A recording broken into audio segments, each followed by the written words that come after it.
Assalamualaikum warahmatullahi wabarakatuh. Balik lagi dengan gua Bang Ipul. Gimana kabar kalian? Sehat kan? Oke, to the point. Di video kali ini gua mau sedikit menceritakan lagi, berbagi lagi tentang tentang langkah ya, bagaimana menyiapkan resirkulasi aquaculture system pada budik damber di kolam terpal, pada kolam terpal. Nah, pertama kita siapkan dulu nih. Langkah pertama kita siapkan dulu kolam terpalnya. Kalian bisa lihat, ini kolam terpal ukuran 2 meter, diameter 2, tingginya 90 meter. Tinggi ini 120 ya. Tapi airnya nanti gue isi 90 meter. Nah, di sini central drainnya terus mengalir ke atas sampai sini. Nanti di tengah-tengah gue akan potong untuk sistem sirkulasinya, men.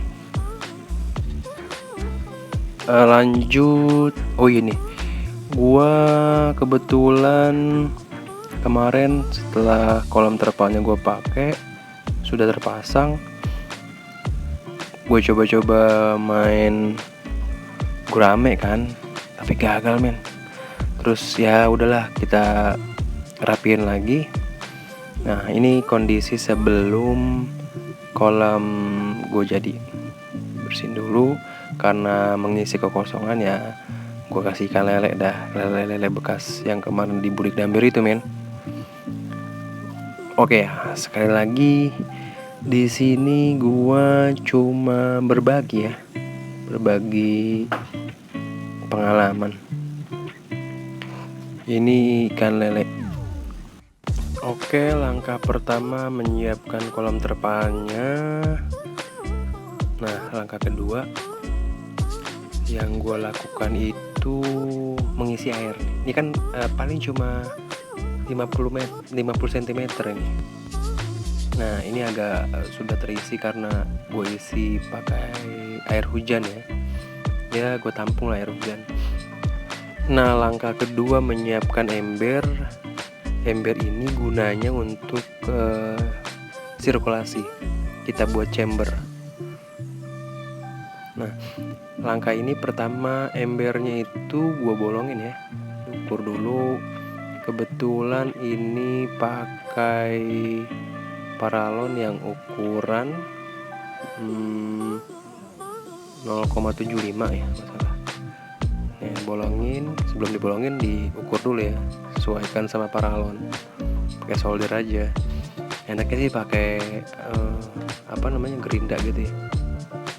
Tapi karena nggak ada ya udah seadanya aja pakai solder. Dibolongin pelan. Agak lama sih memang. Tuh, udah. Habis itu kita lepas biar nggak terlalu tajam. Lihat, kayak gini ya.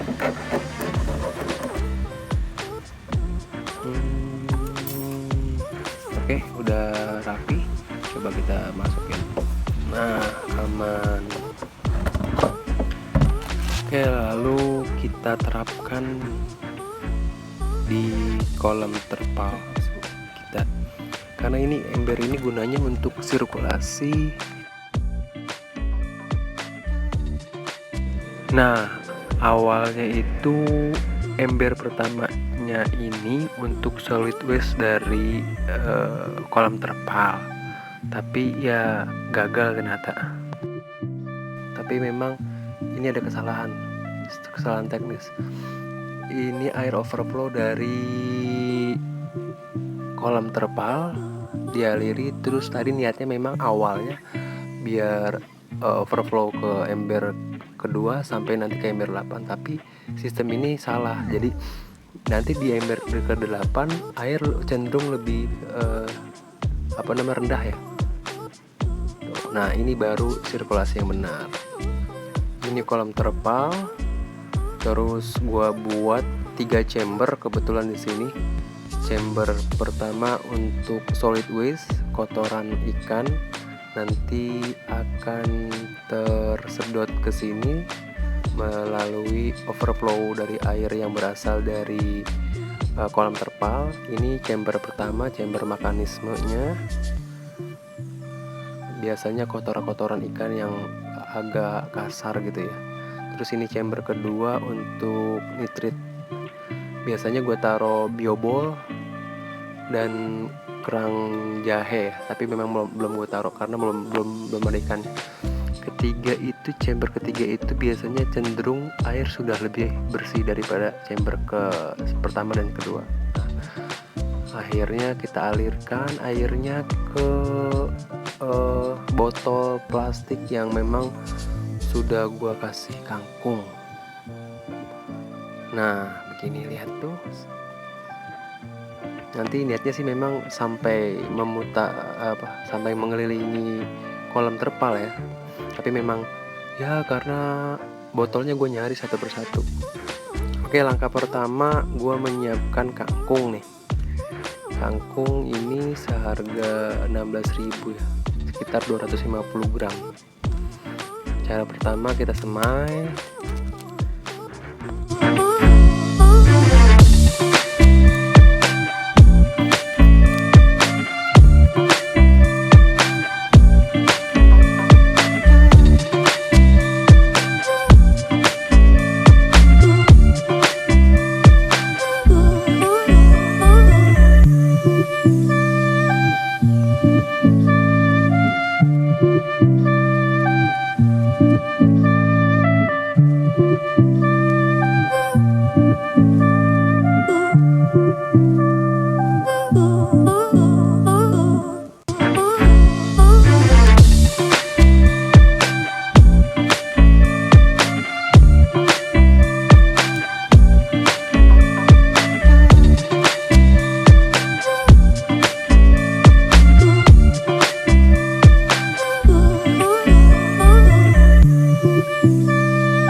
Setelah kangkung disemai, kita siapkan tempat media tanam kangkungnya, yaitu gelas plastik. Terus kita bolong-bolongin pakai solder agar kangkungnya bisa dapat air dari kayak gini nih tampilannya, dari ember nanti. Lihat, harus banyak bolongannya biar nggak terserang jamur. Nah, ini kangkung yang sudah berumur lebih dari 10 hari ya.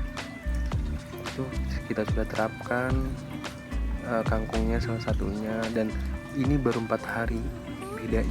Beda banget.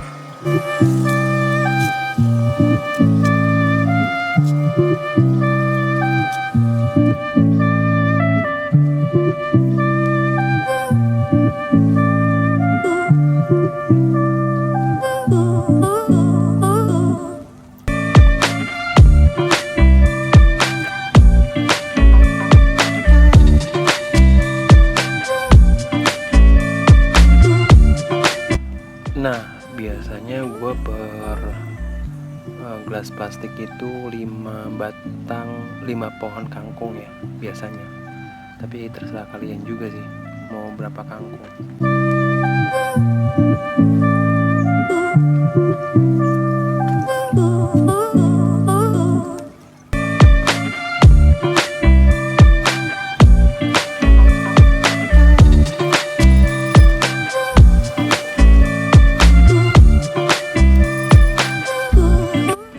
Nah, ini kangkung yang sudah di kolam terpal. Setelah penyamaian 5 hari gue langsung taruh di botol-botol plastik ini kayak gini. Nah makanya dia cenderung pertumbuhannya lebih cepat daripada tadi di tempat penyemaian, karena airnya dan nutrisinya bagus, terus terkena sinar matahari langsung. Nah gini nih, ini salah satu indikasi kolam kita yang sudah sehat ya. Pertama, airnya cenderung lebih hijau, oksigennya cukup kayak gini ya. Dan kalian juga bisa lihat kangkungnya lebih segar. Ini tanpa apapun ya, jadi cuma kangkung sama air sama gelas plastik ya. Bisa kalian lihat pertumbuhan kangkung lebih cepat daripada di tempat penyemaian.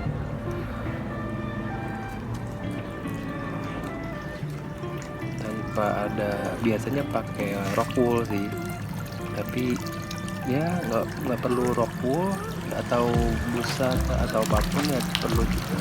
Yang kita perlu cuma gelas, lalu kita taruh, kita bolong-bolongin, kita taruh. Kebetulan juga gua belum nemu banyak botol plastik nih, jadi ya baru setengah gini. Nanti kita ambil lah, kita cari yang banyak. Nah ini nih keadaan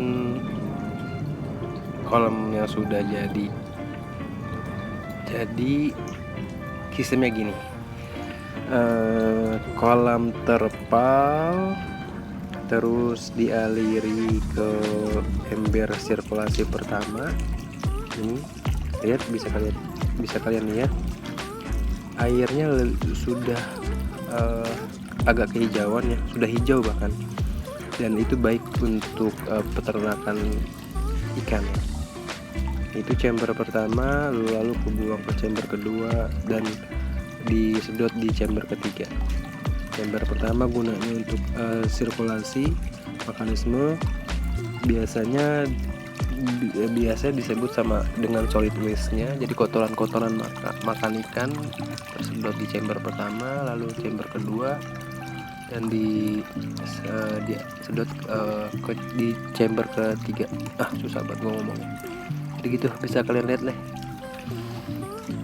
Nah fungsinya ember-ember yang lain apa? Nah itu untuk pembesaran, itu untuk bibit ikan lele yang sekitar nanti niatnya mau gue tebar per ember itu 100 sampai 150 ekor per ember. Nanti untuk pembesarannya gue taruh di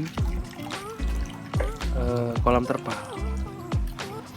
Nah kalian penasaran kan kenapa ada paralon-paralon kecil? Ya gunanya itu untuk sirkulasi juga sebenarnya. Jadi kita mendapatkan 2 sirkulasi. Yang pertama mendapatkan sirkulasi di kolam terpalnya, kedua kita juga mendapatkan sirkulasi di ember. Nah caranya ketika gua mau sirkulasi ember, ini sirkulasi yang ke kolam terpal yang 3 chamber ini gue tutup, lalu nanti air mengalir masuk ke chamber kedua, ke ember kedua. Lihat, bisa kalian lihat, lalu keluarlah airnya ke sini. Bisa kalian lihat ya, teraliri nanti dari chamber pertama dan kedua, overflow ke chamber ketiga, lalu overflow lagi ke chamber keempat, kelima, dan keenam, dan ketujuh, dan terakhir ke chamber 8. Baru disedotlah oleh mesin air. Pokoknya gitu. Jadi prinsip gua, sebelum kita menanam ikan, kita perbaiki dulu, kita baguskan dulu tempat si ikan tumbuh, si ikan besar. Ketika lingkungannya sudah baik, biasanya pertumbuhan ikan juga akan baik nantinya. Nah barulah kebesokan harinya gua baru menaruh ikan lele gua. Jadi di ember-ember ini sekali lagi gue mau taruh per ember itu 150 ekor dengan lele ukuran sekitar 6-7 cm. Nah, pasti kalian penasaran. Untuk kolam terpalnya nanti itu gue gunakan untuk pembesaran ikan lelenya.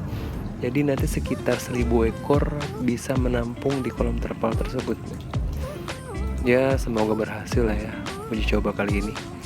Dan juga nantinya kolam terpal ini untuk pembesaran setelah lele panen, gue juga lagi memijahkan ikan koi yang ada di kolam terpal sana nah, yang nggak kelihatan ya, yang di atasnya ada batu tuh, itu adalah anak ikan koi. Nanti setelah ikan lele berhasil, insya Allah gue mau uji coba pembesaran ikan koi. Semoga ikan lele juga berhasil dan ikan koi juga berhasil nantinya. Ya pokoknya gitulah langkah gua untuk menyiapkan resirkulasi aquaculture system pada budik damber di kolam terpal.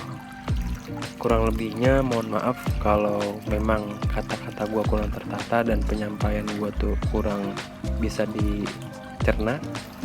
Dan mungkin kalian juga bisa lihat langkah di gambar. Mohon maaf sekali lagi. Dan ya jadi gitu deh, kurang lebihnya mohon maaf lah ya. Mungkin bisa kalian terapkan di rumah kalian masing-masing. Gua undur diri, mohon maaf. Dan jangan lupa di like, di share ke teman-teman kalian. Dan wassalamualaikum warahmatullahi wabarakatuh.